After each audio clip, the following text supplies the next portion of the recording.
Hello everyone. दोस्तों एक बार फिर से स्वागत है आप सभी का आपके अपने यूट्यूब चैनल पे। आई होप कि दोस्तों आगामी परीक्षाओं की तैयारी बहुत अच्छी आपकी चल रही होगी।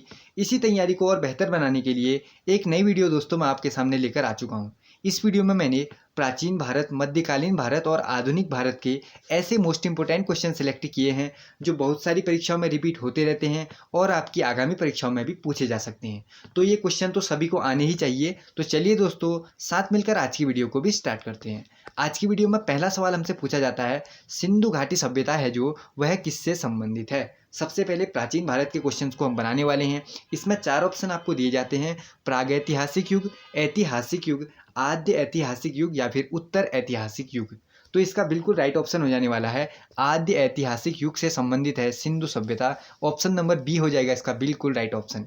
एक और इससे रिलेटेड क्वेश्चन है जो पूछा जाता है, सिंधु सभ्यता का सर्वाधिक मान्यता प्राप्त काल कितना है। तो वो भी आपको पता होना चाहिए, 2500 से 1750, ऐसे याद कर लो, 2500 से 1750 ईस्वी, ऐसे याद कर लेना। ये भी क्वेश्चन आपसे पूछा जा सकता है, आपको याद होना चाहिए। बढ़ते नेक्स्ट क्वेश्चन की ओर। अगला सवाल, हड़प्पा नगर की खोज किसने की थी। 4 ऑप्शन देखो।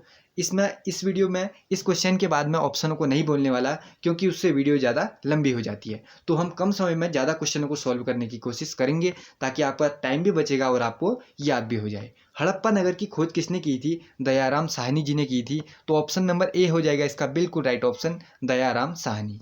बढ़ते हैं दोस्तों नेक्स्ट क्वेश्चन की ओर। अगला सवाल, निम्नलिखित में से किसकी खेती हड़प्पा वासी करते थे। अब 4 ऑप्शन आप पढ़ लीजिए। इन तीनों की खेती ही हड़प्पा वासी किया करते थे, गेहूं हो, कपास हो, जौ हो। तो ये सभी को क्या कर लेंगे हम यहाँ पर राइट ऑप्शन बना लेंगे। बढ़ते हैं दोस्तों नेक्स्ट क्वेश्चन की ओर। अगला सवाल, हड़प्पा कालीन स्तर लोथल किस नदी के किनारे स्थित था। लोथल किस नदी के किनारे हो जाएगा, भोगवा नदी के किनारे। ऑप्शन नंबर सी हो जाएगा हमारा बिल्कुल राइट ऑप्शन, भोगवा नदी। दोस्तों इस वीडियो में मोस्ट इंपोर्टेंट ही क्वेश्चन रहने वाले हैं, तो आप अपने साथ एक नोटबुक और पेन लेकर बैठ जाइए। जो क्वेश्चन आपको आता है बहुत अच्छी बात है, जो नहीं आता उसे आप अपनी नोटबुक में नोट भी करते हुए चलना। अगला सवाल हमसे पूछा जाता है, किस स्थान के उत्खनन में तांबे की मुहरें प्राप्त हुई थी। तांबे की मुहरें किससे प्राप्त हुई थी, हड़प्पा से। ऑप्शन नंबर डी हो जाएगा इसका बिल्कुल राइट ऑप्शन, हड़प्पा। बढ़ते हैं दोस्तों नेक्स्ट क्वेश्चन की ओर। अगला सवाल, निम्न स्थानों में से किस एक स्थान पर सिंधु घाटी सभ्यता से संबंध विख्यात वृषभ मुद्रा प्राप्त हुई थी। 4 ऑप्शन आप पढ़ लीजिए। वृषभ मुद्रा कहाँ से प्राप्त हुई थी, मोहनजोदड़ो से प्राप्त हुई थी। अपने आप में मोस्ट इंपोर्टेंट ये क्वेश्चन है, बहुत सारी परीक्षाओं में आपने देखा भी होगा। बढ़ते हैं दोस्तों नेक्स्ट क्वेश्चन की ओर। अगला सवाल, अब अगले सवाल में हमसे पूछा जाता है, निम्न में से कौन सिंधु घाटी सभ्यता के प्रमुख धरोहर है। जो प्रमुख धरोहर है वो हमें बताना है, कुबड़ वाला सांड, विशाल स्नानागार, पशुपति शिव की मूर्ति या फिर ये सभी। ये सभी के सभी क्या है, प्रमुख धरोहर हैं। तो ऑप्शन नंबर डी को करना पड़ेगा हमें यहाँ पर राइट ऑप्शन, ये सभी। बढ़ते हैं दोस्तों नेक्स्ट क्वेश्चन की ओर। अगला सवाल, निम्न में से कौन सा वेद कर्मकांड प्रधान वेद है। कर्मकांड प्रधान वेद है Yajurveda. Option number B, Yajurveda हो जाएगा इसका बिल्कुल राइट ऑप्शन। अगला सवाल देखो फिर। अगले सवाल में हमसे पूछा है, किस वेद को भारतीय संगीत का मूल कहा जाता है। महत्वपूर्ण सवालों में ये भी एक महत्वपूर्ण सवाल अपने आप में है। सामवेद को माना जाता है भारतीय संगीत का मूल यानी सामवेद। बढ़ते हैं दोस्तों नेक्स्ट क्वेश्चन की ओर। अगला सवाल, किस वेद में सभा और समिति को प्रजापति की 2 पुत्रियां कहा गया है। ऋग्वेद, सामवेद, यजुर्वेद और अथर्ववेद। इसमें क्या करोगे, राइट ऑप्शन बताओ। किस वेद में सभा और समिति को प्रजापति की 2 पुत्रियां माना गया है। किस में माना गया है, अथर्ववेद में माना गया है। ऑप्शन नंबर डी हो जाएगा हमारा बिल्कुल राइट ऑप्शन। अगले सवाल की तरफ हम बढ़ जाएंगे। देखते हैं अगला सवाल हमसे क्या पूछता है। अगले सवाल में पूछ लिया गया है, किस वेद में जादुई माया और वशीकरण का वर्णन मिलता है। किस वेद में मिलता होगा जादुई माया और वशीकरण का वर्णन है जो, वह भी मिलता है अथर्ववेद में। ऑप्शन नंबर सी हो जाएगा राइट ऑप्शन। अगला सवाल देखते हैं हमसे क्या कहता है। अब अगले सवाल में हमसे पूछा है, बौद्ध तथा जैन ग्रंथों में छठी ईसा पूर्व के कितने महाजनपदों का उल्लेख मिलता है। 10, 12, 16 या फिर 18। कितने का वर्णन मिलता है, 16 का। ऑप्शन नंबर सी हो जाएगा राइट ऑप्शन। देखते हैं अगला सवाल। अब अगले सवाल में हमसे पूछा है, अंग महाजनपद की राजधानी कहाँ थी। वैशाली, चंपा, श्रावस्ती या फिर कौशाम्बी। कहाँ थी बताओ, चंपा थी। ऑप्शन नंबर बी हो जाएगा राइट ऑप्शन। कौन सा, बी, चंपा। अगला सवाल देखो, जैन धर्म के प्रथम तीर्थकर एवं प्रवर्तक कौन थे। अपने आप में ये भी बहुत बार रिपीटेड क्वेश्चन है। जैन धर्म में कितने तीर्थकर हुए थे, 24 तीर्थकर हुए थे। 24वें तीर्थकर का नाम हम सभी को पता होता है, कौन, महावीर। 24वें कौन थे? महावीर थे। और हमसे पूछ लिया गया है पहले कौन थे। अब पहले कौन हो जाएंगे? ऋषभदेव। ऑप्शन नंबर बी हो जाएगा राइट ऑप्शन। अगला सवाल देखो फिर। अब अगले सवाल में हमसे पूछा है महावीर स्वामी ने अपने उपदेश किस भाषा में दिए थे? महावीर स्वामी और गौतम बुद्ध ने, इनसे रिलेटेड एक क्वेश्चन बहुत सारी परीक्षाओं में बनता ही बनता है। तो महावीर स्वामी ने अपने उपदेश किस भाषा में दिए थे यह हमें बताना है। प्राकृत भाषा में दिए थे। ऑप्शन नंबर सी हो जाएगा राइट ऑप्शन। कौन सी भाषा? प्राकृत भाषा। Option number C. अगला सवाल देखो। भगवान महावीर का प्रथम शिष्य कौन था? भगवान महावीर का प्रथम शिष्य था जमाली। ऑप्शन नंबर ए हो जाएगा राइट ऑप्शन। कौन? जमाली। अगले सवाल में देखते हैं हमसे क्या पूछा जाता है। अगला सवाल देखो। Next question. महावीर के संदर्भ में निम्न युग्मों पर विचार करें एवं असत्य युग्म का चयन करें। देखो इन चारों के चार को हमें देखना है और देखना है कि इसमें गलत कौन लिखा हुआ है और एक ऑप्शन चुनना है। महावीर का जन्म कहाँ हुआ था? वैशाली कुंडग्राम, ये भी ठीक है। महावीर के पिता सिद्धार्थ, ये भी ठीक है। और माता कौन थी? त्रिशला, ये भी ठीक है। तो उपरोक्त में से कोई नहीं को हम यहाँ पर लगा देते हैं। कोई भी इसमें से हमें ऐसा नहीं लगा कि जो गलत लिखा गया है। बढ़ते हैं नेक्स्ट क्वेश्चन की ओर। अगला सवाल। जैन धर्म की पहली संगति कहाँ हुई थी? दोस्तों हर क्वेश्चन में ये मोस्ट इंपोर्टेंट क्वेश्चन है, मैं नहीं बोलूँगा।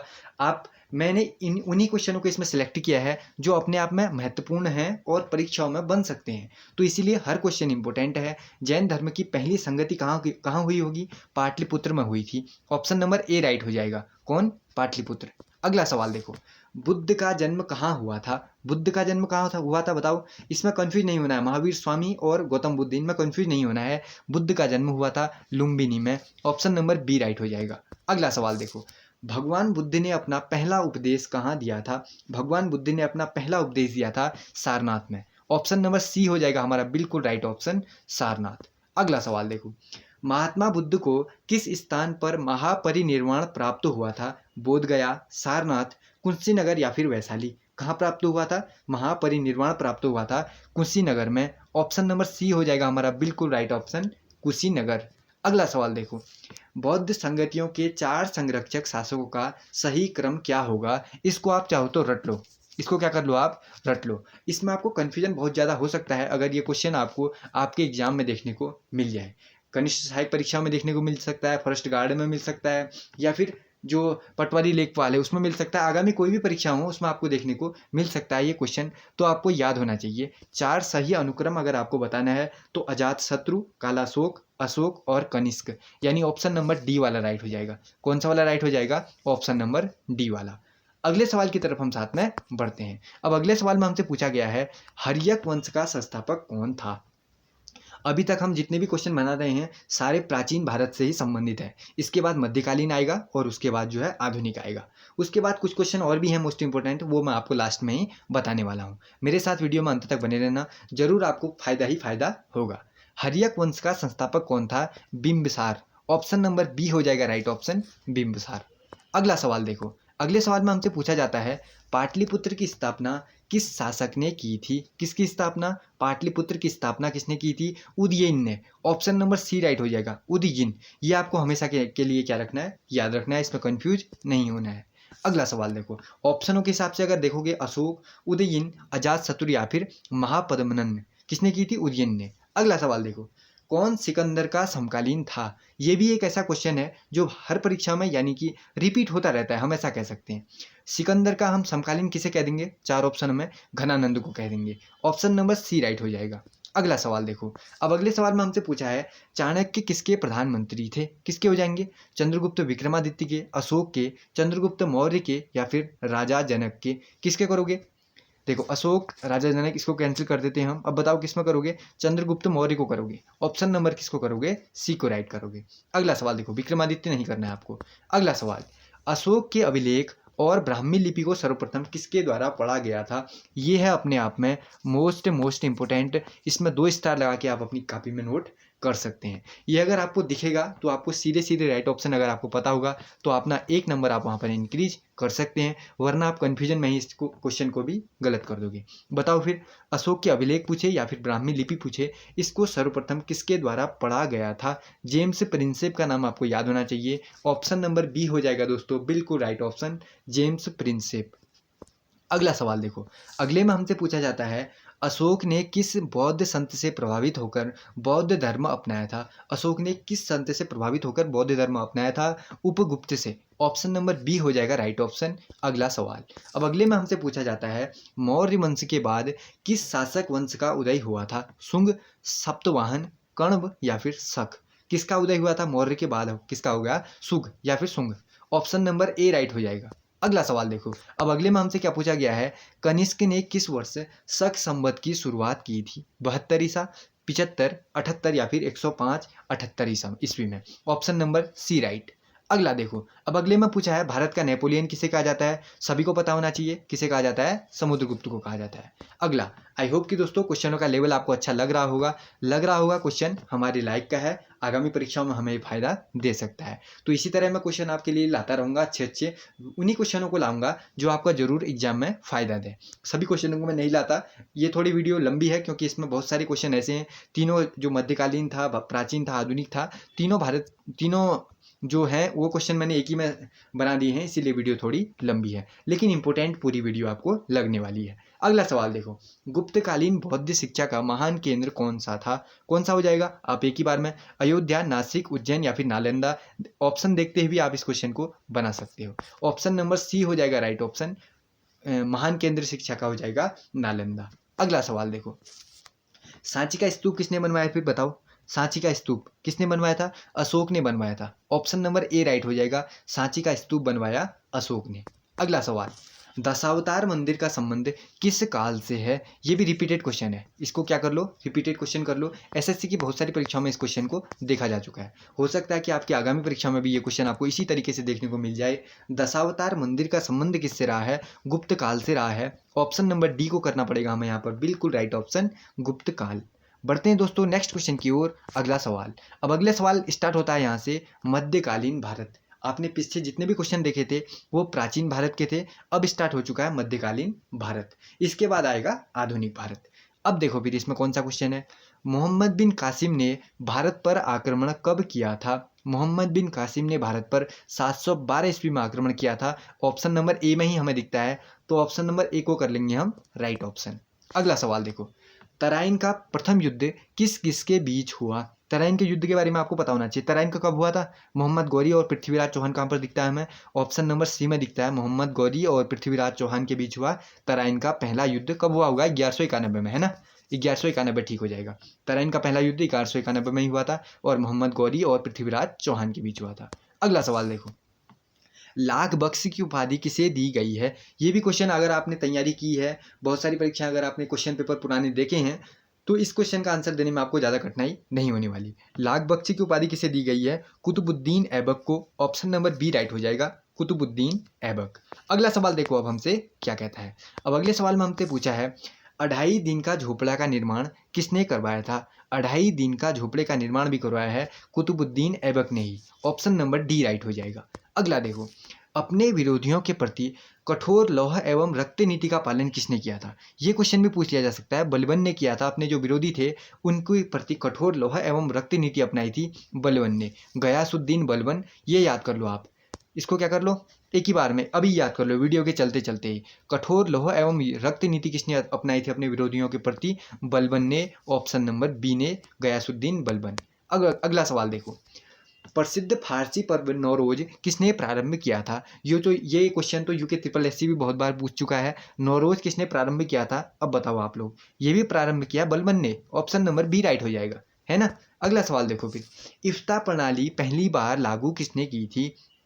इफ्ता प्रणाली किसने की थी? इल्तुतमिश ने। ऑप्शन नंबर ए राइट हो जाएगा। लग रहा होगा ना सारे क्वेश्चन मोस्ट इंपोर्टेंट ही सिलेक्ट किए हुए हैं, तो इन्हीं क्वेश्चनों को मैं क्या करता हूँ आपके लिए लाते रहता हूँ। तो वीडियो को स्किप आपको नहीं करना है, सारे क्वेश्चन इंपोर्टेंट हैं। एक ही बार में आपको क्या कर लेना है, जो क्वेश्चन नहीं आता अपनी नोटबुक में नोट कर लेना है, ताकि दूसरी बार आपको वीडियो देखने की जरूरत पड़े ही ना।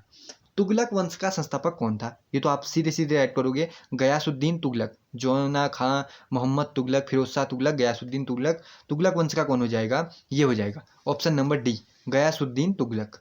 बढ़ते हैं नेक्स्ट क्वेश्चन की ओर। अगला सवाल, मोहम्मद बिन तुगलक द्वारा उठाए गए कदम जो असफल रहे वो कौन से थे? देखो, मोहम्मद बिन तुगलक ने जो कदम उठाए थे ना वो गलत कौन कौन से रहे। देखो सबसे पहले राजधानी परिवर्तन की बात आती है, तो उसने अपनी राजधानी को कहाँ, जो पुणे में दौलताबाद है ना वहाँ अपनी राजधानी बनानी चाहिए। तो लेकिन उसमें जो जनता थी, जो लोग थे, उन लोग खुश नहीं हुए, तो इसका ये राजधानी बनाने वाला भी फेल ही मानते हैं हम इसको। और दूसरा है सांकेतिक मुद्रा, इसमें इसने जो चांदी के होते हैं सिक्के उसको तांबे का बनाना चाहा सांकेतिक मुद्रा में मोहम्मद बिन तुगलक ने। लेकिन उसके बाद क्या हुआ, जो उसके राज्य में रहने वाले लोग थे, यानी कह सकते हैं जो और लोग थे, राजा के अलावा और लोग थे, उन्होंने ही तांबे का बनाना उन्होंने भी शुरू कर दिया। तो उसे पता चला कि इससे तो हमारे राज्य का क्या हो रहा है, जो उनके पास जो करेंसी है वो लोग घर में भी बना दे रहे हैं, कहीं कोई दूसरा नकली बना दे रहा है, कोई कुछ बना दे रहा है, तो उसको फिर से क्या करना पड़ा, दोबारा चांदी का ही बनाना पड़ा, ताकि क्या करते हैं जो उसकी करेंसी है उसमें फेरबदल ना हो पाए। तो उसके जो मंत्री हैं उन लोगों ने बताया कि हमारे राज्य में तो ऐसा ऐसा भी हो रहा है कि आपने जो चांदी का तांबे में बदलवाया, लोग उसका तांबे में बदलवा के बना दे रहे हैं, और जो नकली भी दिख रहे, नकली भी मिल रहे हैं कई कई सिक्के। तो उन्होंने क्या किया, दोबारा से चांदी का ही शुरू करो। तो इसीलिए कहा जाता है राजधानी परिवर्तन भी उसका गलत कदम था और सांकेतिक मुद्रा भी गलत कदम था। तो ऑप्शन नंबर सी को कर लेते हैं, ए और बी राइट दोनों कर लेते हैं। ठीक, अगला सवाल देखो, अगले में हमसे पूछा है जजिया कर पहली बार ब्राह्मणों पर किसने लगाया था। देखो जजिया कर के बारे में भी एक क्वेश्चन हमेशा बनता है आपसे, जजिया कर को सबसे पहले किसने लगवाया था वो पूछा है। देखो ये जजिया कर है जो मोहम्मद बिन कासिम के आक्रमण के बाद हमें भारत में देखने को मिला। किसके आक्रमण के बाद, मोहम्मद बिन कासिम के आक्रमण के बाद। इसने क्या हुआ कि क्या कहते हैं, सबसे पहले जो जो मोहम्मद बिन कासिम था उसने सिंध के जो देवल इलाका है उसमें लगाया, लेकिन ब्राह्मणों पर यह कर नहीं था तब। उसके बाद क्या हुआ, जो ये है फिरोज शाह तुगलक, इसने उसमें ब्राह्मणों को भी सम्मिलित कर लिया कि तुम लोग भी अब क्या दोगे, हमें जजिया कर दोगे। जजिया कर क्या होता था, ब्राह्मणों पर कर लगाया जाता था। ऐसा है देखो, जैसे कोई मुस्लिम बहुल इलाका है, मुस्लिम जहाँ ज़्यादा रहते हैं, उसमें जो गैर मुस्लिम होगा, यानी जो हिंदू होगा, हिंदू ब्राह्मण होगा, वो अगर उनके इलाके में अपने धर्म के साथ रहना चाहता है, यानी अपने तरीके से अपनी इच्छा अनुसार रहना चाहता है, तो ऐसा करने के लिए उसको क्या देना पड़ेगा, टैक्स देना पड़ेगा, यानी कुछ पैसे भरने पड़ेंगे राजा की तरफ में। वो ब्राह्मणों पर उसने लगा दिया जजिया कर, इसे कहा जाता है जजिया कर। यानी अगर तुम उनके इलाके में रह रहे हो, तो दूसरे हो, आप दूसरे कम्युनिटी के हो, अपने धर्म का पालन करते हुए वहाँ रहना चाहते हो, तो उनके बीच तो आपको पैसा देना पड़ेगा। इसमें जो फिरोज शाह तुगलक था उसने ब्राह्मणों को भी सम्मिलित कर लिया था। तो ब्राह्मणों पर जो जजिया कर है इसको लगाने का श्रेय हम किसको दे देते हैं, फिरोज शाह तुगलक को दे देते हैं। ठीक, इस तरीके से हम इसको समझ लेते हैं। और इसके बाद जो लोधी वंश आया उन्होंने भी इस टाइप के कर लगवाए थे, तो आपको वो तो मैं बाद में बताऊंगा, कभी आपको इस टाइप का प्रैक्टिस सेट अगर मैं आपको आपके लिए लाऊंगा तो बहुत अच्छी तरीके से आपको एक्सप्लेन करूंगा। तो अभी आपको याद करना है फिरोज शाह तुगलक ने ब्राह्मणों पर लगाया था जजिया कर। और एक और क्वेश्चन बनता है, किसने जजिया कर को ब्राह्मणों से हटा दिया था, तो अकबर ने हटाया था। जजिया कर ऐसे पूछ सकता है आपने, हटाया किसने था, जजिया कर ब्राह्मणों से हटाया किसने था, तो किसने हटाया था, अकबर ने हटाया था। अकबर ने कब हटाया था, ये लगभग 1564 के आसपास हटाया था। इसको भी याद कर लो, डेट इतनी होगी। हाँ, 1564 के उसमें ही 1564 में ही जो अकबर था, इसने क्या कहा कि ब्राह्मण अब जजिया कर जो टैक्स के रूप में देते हैं वो हमें नहीं देंगे, तो इसने हटा दिया। उसके बाद क्या हुआ, एक बार और लगा दिया इसने, उसके बाद फिर से इसने हमेशा के लिए उसे हटा दिया। इतनी कहानी तो आपको पता चल गई होगी। अकबर ने क्या किया, जजिया कर को हटाया था। अकबर ने जजिया कर को हटाया था, लेकिन अकबर के बाद फिर शुरू किसने करवाया, औरंगजेब ने। औरंगजेब, इसने, अकबर ने हटा दिया, इसने अकबर ने कहा जजिया कर अब नहीं लेंगे, और औरंगजेब जब आया तो उसने कहा जजिया कर आपको देना पड़ेगा। तो इस बारे में मैंने थोड़ी सी डिटेल आपको बता दी। आई होप इस तरीके से आप अगर समझोगे तो आपको देर तक याद रहेगा। अगला सवाल देखो, इसमें कौन सा सही करोगे फिर बताओ। इसमें आप सही करोगे Firoz Shah Tughlaq, option number B. बढ़ते हैं दोस्तों नेक्स्ट क्वेश्चन की ओर। अगला सवाल देखो, अब अगले में हमसे पूछा है सैयद वंश के संस्थापक कौन थे। सैयद वंश के संस्थापक हैं खिज्र खां, ऑप्शन नंबर ए राइट हो जाएगा, सैयद खिज्र खां। अगला सवाल देखो, लोधी वंश का संस्थापक कौन था फिर, जल्दी राइट आंसर करोगे आप लोग, जल्दीबाजी में आपके लोग क्या करोगे, लोधी वंश का संस्थापक सिकंदर लोधी कर दोगे, करोगे ना, जो कि आपको नहीं करना है। इसका कौन होगा फिर, लोधी वंश का संस्थापक बहलोल लोधी होगा, ऑप्शन नंबर ए राइट हो जाएगा। जो फेमस सिकंदर लोधी का नाम याद होता है तो इसमें भी लगा सकते हैं, नहीं यही होगा, ऑप्शन नंबर ए राइट होगा। ठीक है, बहलोल लोधी, लोधी वंश का संस्थापक बहलोल लोधी। अगला सवाल देखो, अब अगले में पूछो आगरा नगर शहर की स्थापना किसने करवाई थी। आगरा शहर की किसने करवाई थी, सिकंदर लोधी ने, ऑप्शन नंबर ए राइट हो, सी राइट हो जाएगा। आगरा शहर की स्थापना के बारे में पूछेगा तो सिकंदर लोधी ने इस शहर की स्थापना की थी, 1504 के आसपास की थी इसने। हाँ, अगला सवाल देखो फिर। अब अगले में हमसे पूछा है मुगल साम्राज्य का संस्थापक कौन था। मुगल साम्राज्य का संस्थापक किसका नाम याद होना चाहिए, बाबर का। मुगल साम्राज्य में फर्स्ट में कौन, बाबर। बढ़ते हैं दोस्तों नेक्स्ट क्वेश्चन की ओर। अगला सवाल, किस मुगल शासक ने आगरा में चित्रशाला की स्थापना करवाई थी। जहांगीर ने करवाई थी। जहांगीर के बारे में और चीज क्या कहा जाता है, जैसे चित्रकला होगी, पेंटिंग होगी, इन सबको क्या करता था, वो अच्छा मानता था। ठीक, तो उसके समय में क्या हुआ था, जो कलाएं होती हैं, जो पेंटिंग होती है, इन सब का क्या हुआ था, व्यापक प्रसार भी हुआ था। तो इसीलिए जहांगीर का नाम आपको पता होना चाहिए। चित्रशाला के निर्माण दिल्ली में, आगरा में इसने करवाया है। आगरा में चित्रशाला का निर्माण करवाया है जहांगीर ने। अगला सवाल, किस मुगल शासक को जिंदा पीर कहा जाता है। किसको कहा जाता होगा जिंदा पीर, औरंगजेब को। ऑप्शन नंबर डी राइट हो जाएगा। अगला सवाल देखो। अब अगले सवाल में हमसे पूछा है शिवाजी का राज्याभिषेक कहाँ हुआ था। ये तो आप सभी को पता ही होना चाहिए, रायगढ़ में हुआ था, पता होगा ना। रायचूर आपको नहीं करना है, आगरा और कलानौर आप करोगे नहीं, तो रायगढ़ में हुआ था। अगला सवाल, शिवाजी के राजनीतिक गुरु एवं संरक्षक कौन थे। ये क्वेश्चन अगर आपसे पूछा जाए तो इसमें आपको राइट कौन सा करना है, दादाजी कोंडदेव थे। अब कई लोग कहेंगे शिवाजी के जो गुरु हैं वो हमने पढ़े हैं समर्थ गुरु रामदास जी। कौन, कई लोग कमेंट कर सकते हैं कि समर्थ गुरु रामदास जी, ये मैंने पढ़ा हुआ है कह देंगे। देखो आपको याद रखना है, जो राजनीतिक गुरु और संरक्षक थे उसमें आपको नाम याद रखना है दादाजी कोंडदेव का, ये इनके राजनीतिक गुरु हैं। और जो समर्थ गुरु रामदास हैं ये इनके आध्यात्मिक गुरु हैं। ये कौन से हो जाएंगे, आध्यात्मिक हो जाएंगे। इस तरीके से आपको याद रखना है, कंफ्यूज नहीं होना है कि इसमें तो ऑप्शन मुझे दिख ही नहीं रहा है, अब मैं किसे लगाऊं। तो दादाजी कोंडदेव को लगाओगे, राजनीतिक गुरु एवं संरक्षक। अगला सवाल, शिवाजी ने अपनी राजधानी किसको बनाया था। कलानौर, आगरा, रायपुर या फिर रायगढ़। तो रायगढ़ को ही बनाया था, ऑप्शन नंबर बी राइट कर लेते हैं। अगला सवाल देखो फिर, नाना साहेब के नाम से कौन पेशवा प्रसिद्ध रहा। नाना साहेब के नाम से कौन नाना साहब कहते हुए क्या याद आ रहा है, बालाजी बाजीराव। नाना साहब यानी बालाजी बाजीराव, नाना साहब बालाजी बाजीराव, इस तरीके से आपने पढ़ा होगा। तो ऑप्शन नंबर कौन सा राइट कर लेता हूं मैं, ए राइट कर लेता हूं।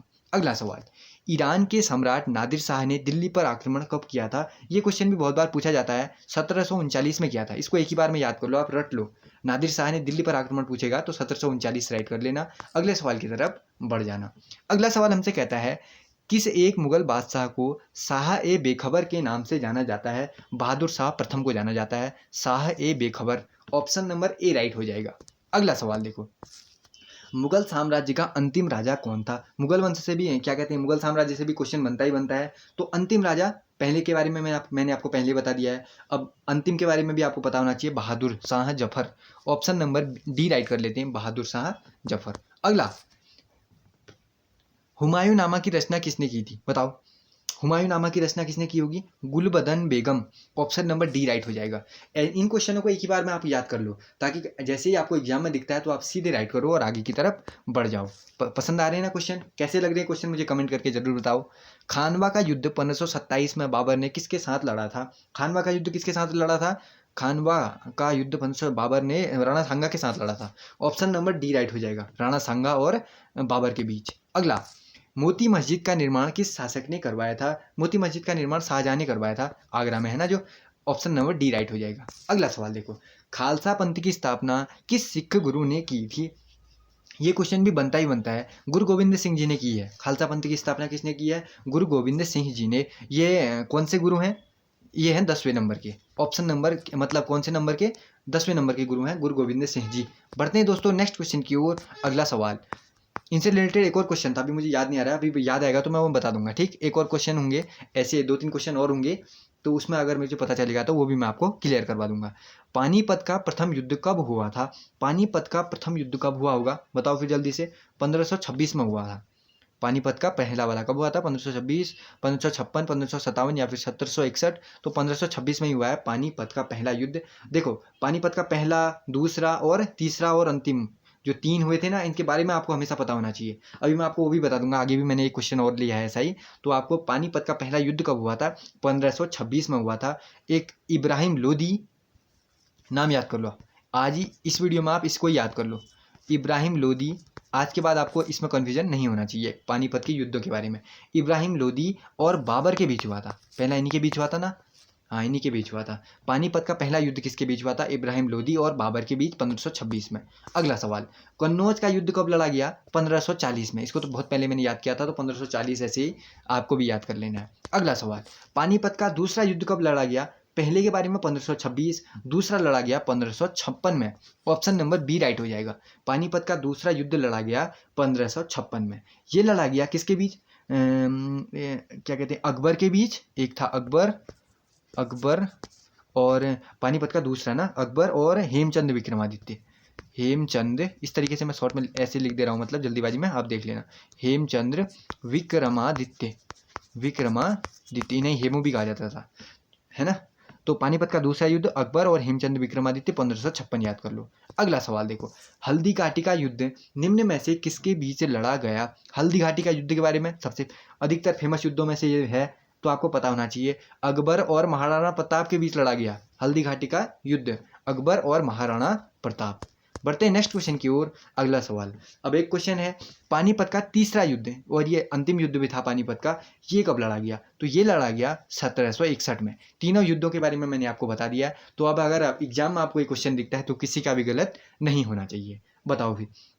और तीसरे युद्ध के बारे में 1761 राइट कर लिया हमने। और अहमद शाह अब्दाली, नाम देखो, अहमद शाह अब्दाली एक हो गया। और किसके साथ लड़ा? पानीपत का तीसरा 1761, अहमद शाह अब्दाली और सदाशिवराव भाऊ पेशवा। सदाशिवराव, मेरे बोलने के साथ देखना, आपको समझ आ जाएगा।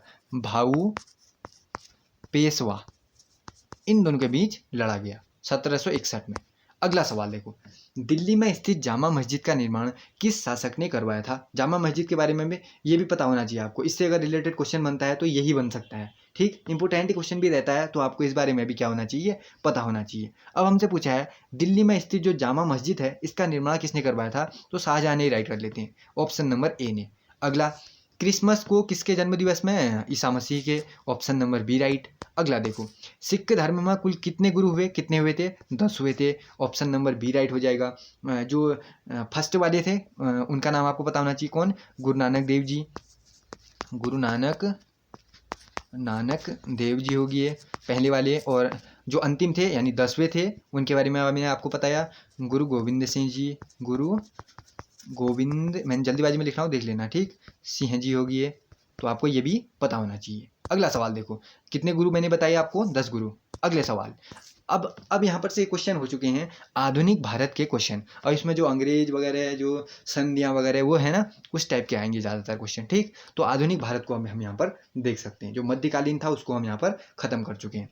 किस मुगल सम्राट के काल में इंग्लिश ईस्ट इंडिया कंपनी ने भारत में सर्वप्रथम कारखाना स्थापित किया था? सबसे ज़्यादा जो इंपॉर्टेंट क्वेश्चन है वो आधुनिक भारत के ही क्वेश्चन है, तो इस सेशन को तो आपको पूरा देखना ही है। तो किसके काल में स्टार्ट हुआ था जो ये ईस्ट इंडिया कंपनी थी? ये किसके काल में हुई थी? जहांगीर के काल में इनका कारखाना क्या हुआ गया था? स्थापित हो गया था। अगला सवाल देखो फिर। अब अगले में हमसे पूछा है, भारत तक समुद्री मार्ग की खोज किसके द्वारा की गई थी?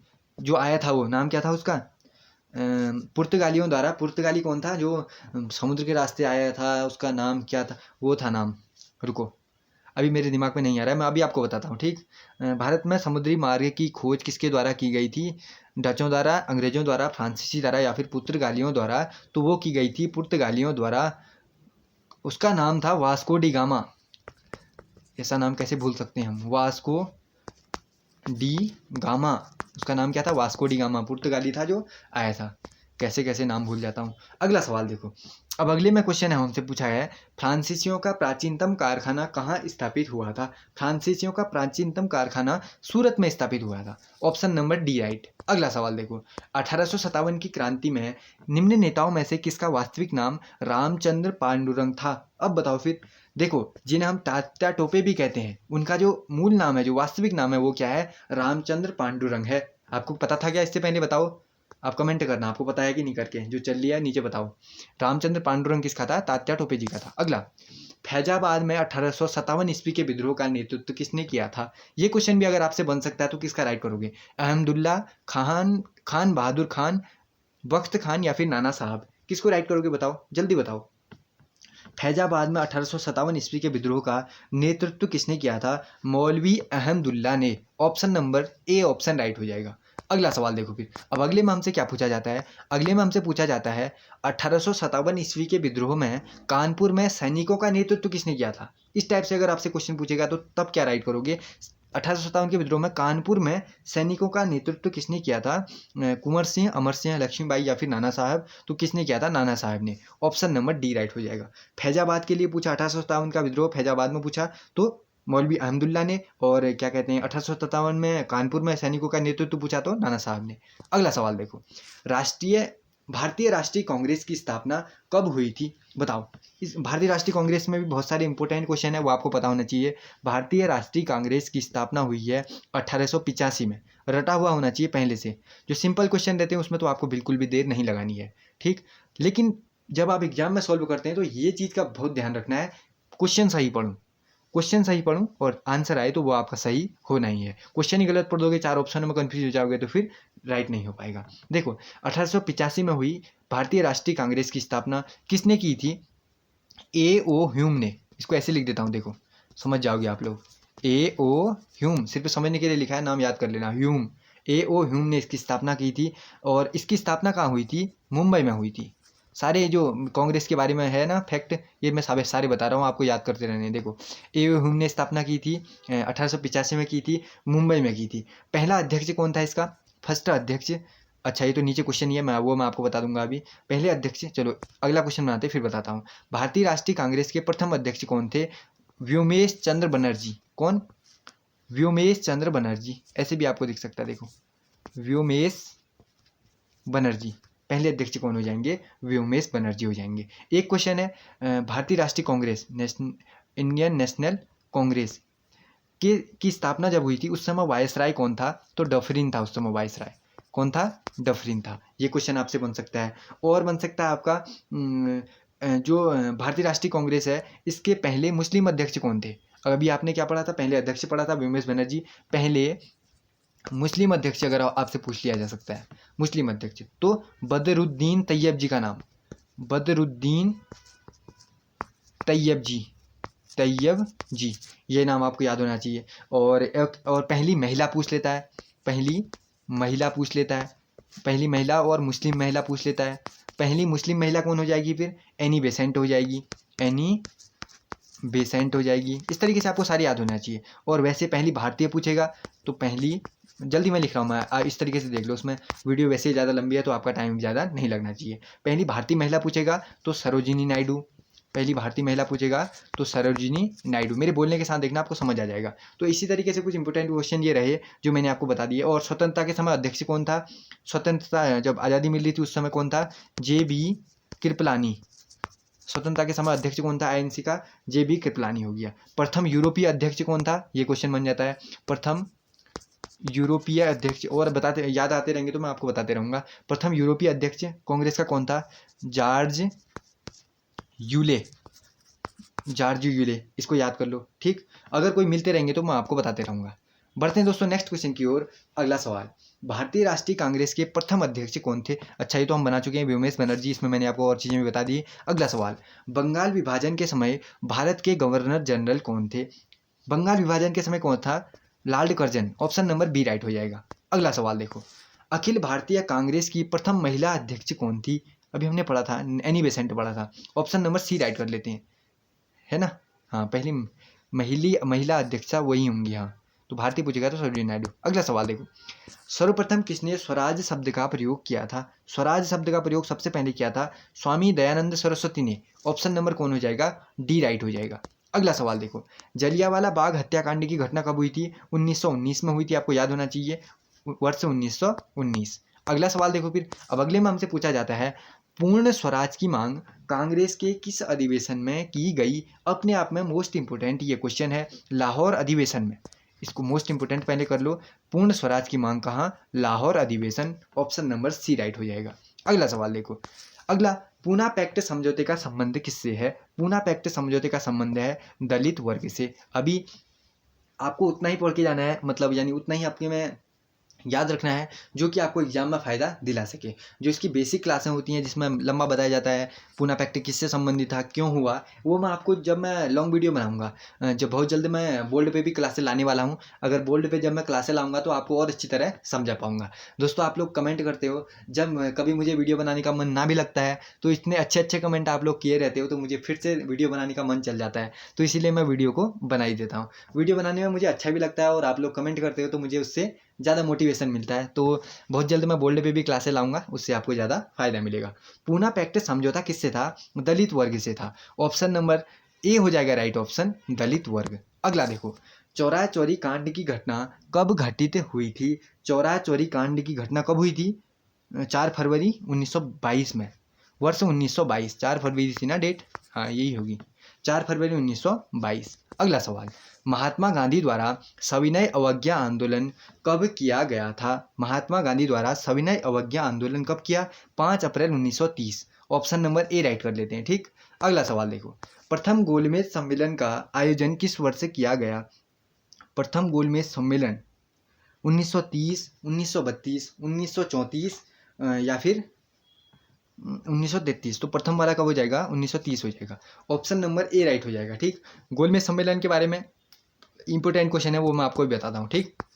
पहले इसको खत्म कर लेते हैं हम, क्योंकि समझाते हुए बताने में वीडियो ज़्यादा और लंबी हो जाएगी। अगर इसको जल्दी हम इससे पहले कर लेते हैं, सारे क्वेश्चन बना लेते हैं, उसके बाद आपको मैं वो भी बताऊंगा। अगर याद आता है तो मुझे बता दूंगा मैं आपको गोलमेज सम्मेलन के बारे में मेन टॉपिक, ठीक।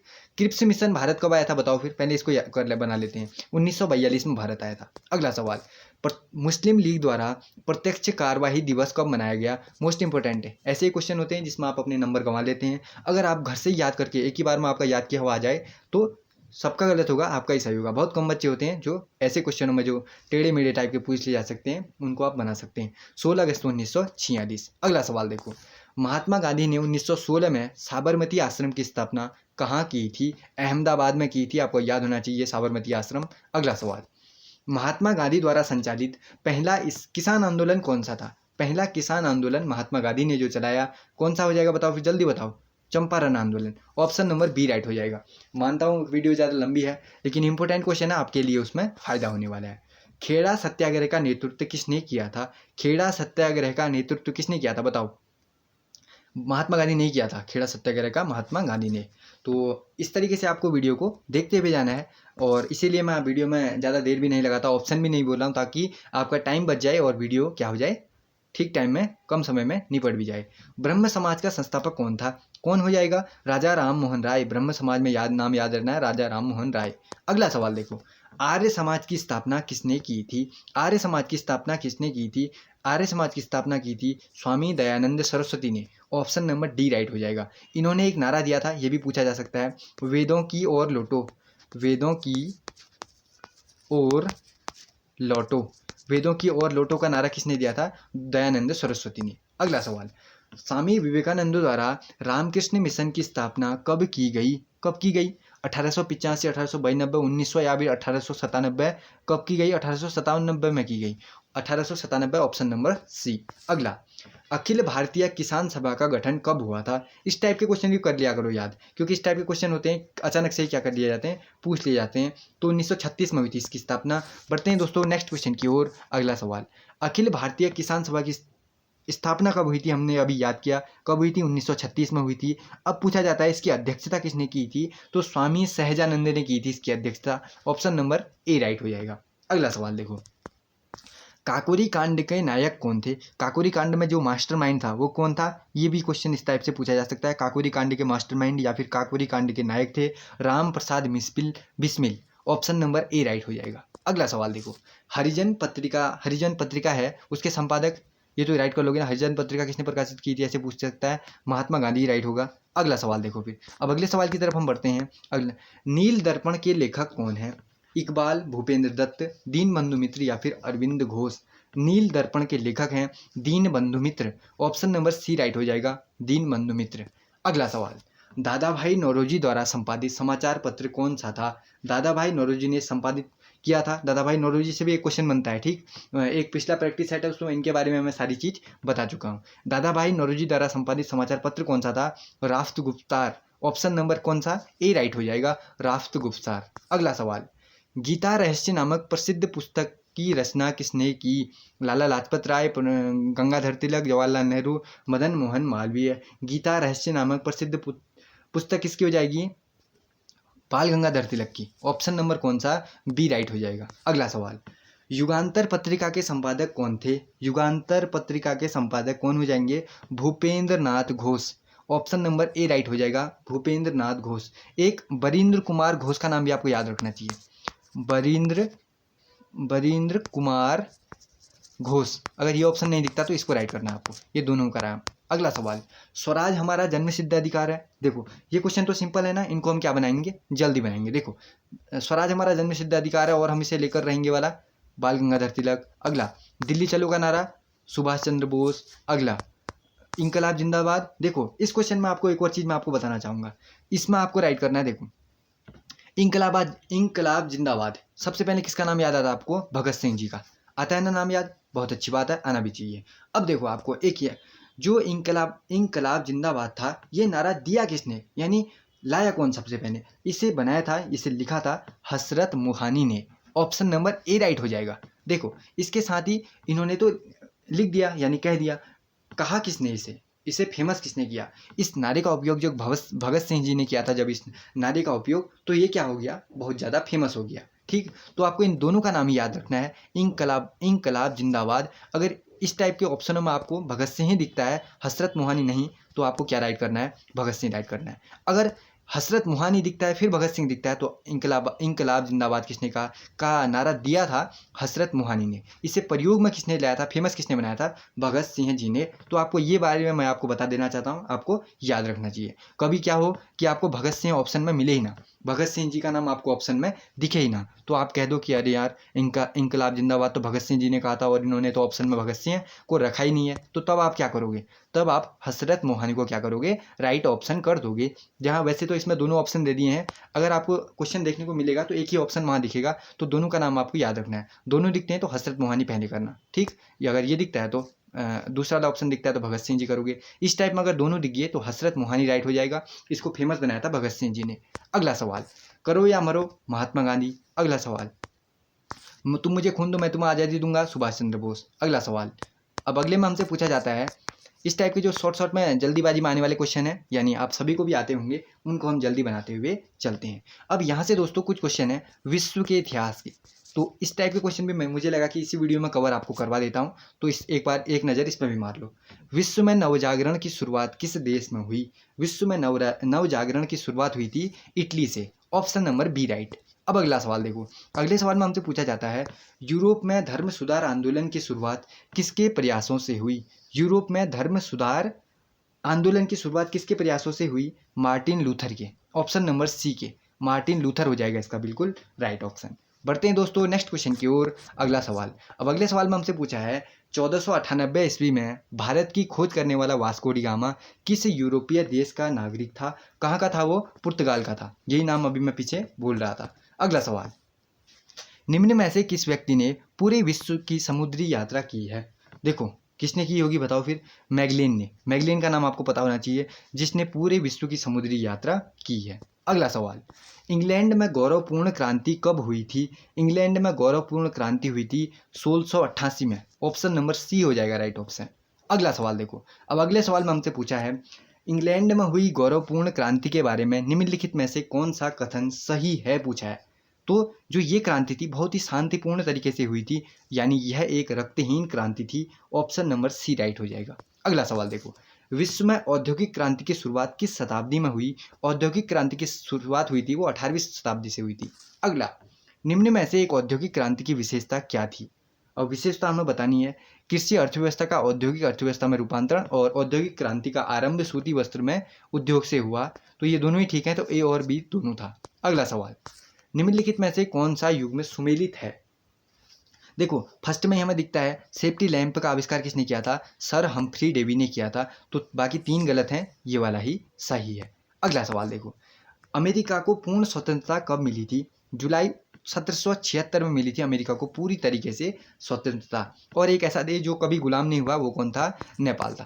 नेपाल को कभी किसी ने गुलाम नहीं बनाया। अगला, अमेरिकी क्रांति की समाप्ति किस संधि के तहत हुई थी? मोस्ट इंपोर्टेंट ये क्वेश्चन है, पेरिस की संधि, ऑप्शन नंबर बी राइट। अगला सवाल, निम्नलिखित में से किस क्रांति का नारा दिया गया कि प्रतिनिधित्व नहीं तो कर नहीं? ये किस क्रांति का नारा था, यह हमें बताना है। अमेरिका की क्रांति का ये नारा था, ऑप्शन नंबर बी राइट हो जाएगा। अगला सवाल, बोस्टन टी पार्टी की घटना किस वर्ष हुई थी? बोस्टन टी पार्टी की घटना हुई थी 1773 में, ऑप्शन नंबर सी हो जाएगा बिल्कुल राइट ऑप्शन। बढ़ते हैं दोस्तों नेक्स्ट क्वेश्चन की ओर। अगला सवाल, अब अगले सवाल में हमसे पूछा है, फ्रांस की क्रांति निम्न में से किस शासक के शासनकाल में हुई थी? लुई 16 का नाम आपने सुना होगा, ऑप्शन नंबर सी को राइट कर लेते हैं। फ्रांस की क्रांति लुई 16। अगला सवाल, फ्रांस की क्रांति की शुरुआत किस वर्ष हुई? 1789 में। इस बारे में आपने पढ़ा होगा तो आपको याद होगा। अब अगला सवाल हमसे पूछता है, स्वतंत्रता, बंधुत्व तथा समानता का नारा किस क्रांति में दिया गया था? किस क्रांति में दिया गया था? फ्रांस की क्रांति में ये नारा दिया गया था। अगला सवाल देखो, अब अगले में हमसे पूछा जाता है, अगले में हमसे पूछा है 19वीं शताब्दी में इटली की स्वतंत्रता तथा एकीकरण शुरुआत किस क्रांतिकारी ने की थी? किसने? देखो, इटली के एकीकरण और स्वतंत्रता में जोसे मेजनी और गैरिबाल्डी दोनों का नाम आता है, तो ए और बी दोनों को हम यहाँ राइट कर लेते हैं। ठीक। अगला, जर्मनी के एकीकरण हेतु बिस्मार्क ने किस नीति का अनुसरण किया था? बिस्मार्क ने लोहा एवं रक्त की नीति, समझौते की सद्भाव, ऑप्शन नंबर बी को राइट कर देते हैं हम। ठीक। बिस्मार्क ने किस नीति को? लोहा एवं रक्त की नीति को। अगला सवाल, अब अगले सवाल में हमसे पूछा जाता है, प्रथम विश्व युद्ध की शुरुआत कब हुई थी? 1914 में हुआ था, ये तो हमें पता होना चाहिए, साथ ही डेट भी पता होनी चाहिए, 28 जुलाई 1914। अगला, निम्न में से कौन सा देश मित्र राष्ट्रों में शामिल था? मित्र राष्ट्रों में कौन सा शामिल था? इंग्लैंड हो गया, जापान हो गया, अमेरिका हो गया, रूस हो गया, फ्रांस हो गया, ये सभी के सभी क्या थे? मित्र राष्ट्रों में थे, तो ये सभी को राइट कर देते हैं और अगले सवाल की तरफ हम बढ़ जाते हैं। त्रिगुट का निर्माण निम्न में से किस देश ने किया था? त्रिगुट का निर्माण ऑस्ट्रिया, इटली और जर्मनी तीनों ने ही किया था, तो ऑप्शन नंबर डी राइट कर देते हैं और अगले क्वेश्चन की तरफ बढ़ जाते हैं। कैसी लग रही है वीडियो मुझे कमेंट करते हुए बताते हुए चलिए और वीडियो को लाइक करते हुए भी अपने दोस्तों के साथ शेयर करते हुए चलिए। अगला सवाल देखो, इसी वीडियो में मैंने आपका पूरा का पूरा जो तीनों काल के भारत थे उनके सारे क्वेश्चन मैंने आपको इसी वीडियो में कवर करवा दिए। वर्ष 1919 की वरियास की संधि किन दो पक्षों के बीच हुई थी? जर्मनी का नाम आता है और उसके मित्र राष्ट्रों के बीच आता है, तो ऑप्शन नंबर सी को राइट कर देते हैं। अगला सवाल, अमेरिकी राष्ट्रपति वुडरो विल्सन के प्रयासों से लीग ऑफ नेशन कब अस्तित्व में आया? ये क्वेश्चन है मोस्ट इंपोर्टेंट। 1920 में लीग ऑफ नेशंस क्या हुआ था? अस्तित्व में आया था। अगला सवाल देखो, बस कुछ ही सवाल हैं जिन्हें हम बनाने वाले हैं, उसके बाद ये सेट पूरा क्या हो जाएगा? एंड हो जाएगा। वीडियो तो आपको बहुत अच्छी लगी होगी और एक नंबर आपकी काम की लगी होगी। रूसी क्रांति की शुरुआत किस वर्ष से हुई थी? रूसी क्रांति की शुरुआत हुई थी 1917 से, ऑप्शन नंबर बी राइट हो जाएगा। अगला सवाल देखो, वैज्ञानिक समाजवाद का सिद्धांत किसने दिया था? वैज्ञानिक समाजवाद का जो सिद्धांत है इसको देने में कार्ल मार्क्स और एंगल्स दोनों का नाम आता है, तो हम यहाँ पर ऑप्शन नंबर सी भी दिखता है तो हम इसी को राइट कर लेते हैं। अगला, चीनी क्रांति का नायक कौन था? बताओ। सुन यात सेन का नाम आपको याद होना चाहिए। चीन की क्रांति यानी जो चीनी क्रांति थी उसका नायक था सुन यात सेन। अगला सवाल, चीन के जनवादी गणराज्य की स्थापना कब हुई थी? चीन के जनवादी गणराज्य की स्थापना हुई थी 1949, आपको राइट करना है हमेशा, ये वाला ऑप्शन याद रखना है, चीन का जनवादी गणराज्य 1949। अगला, यूरोप का मरीज किसे कहा जाता है? ये क्वेश्चन रिपीटेड क्वेश्चन है, आपको आना चाहिए। यूरोप का मरीज कहा जाता है तुर्की को, ऑप्शन नंबर बी राइट हो जाएगा। अगला सवाल देखो, विश्व में आर्थिक महामंदी की घटना कब उत्पन्न हुई? पूरे विश्व में आर्थिक महामंदी की जो घटना है वह 1929 से स्टार्ट हुई थी और 1930 के अंत तक चली थी। अगला, फासिज्म जो फांसीवाद होता है उसका जन्मदाता किसे माना जाता है? ये भी क्वेश्चन बार बार आपसे पूछ लिया जा सकता है। फांसीवाद का जन्मदाता किसे माना जाता है? बताओ जल्दी।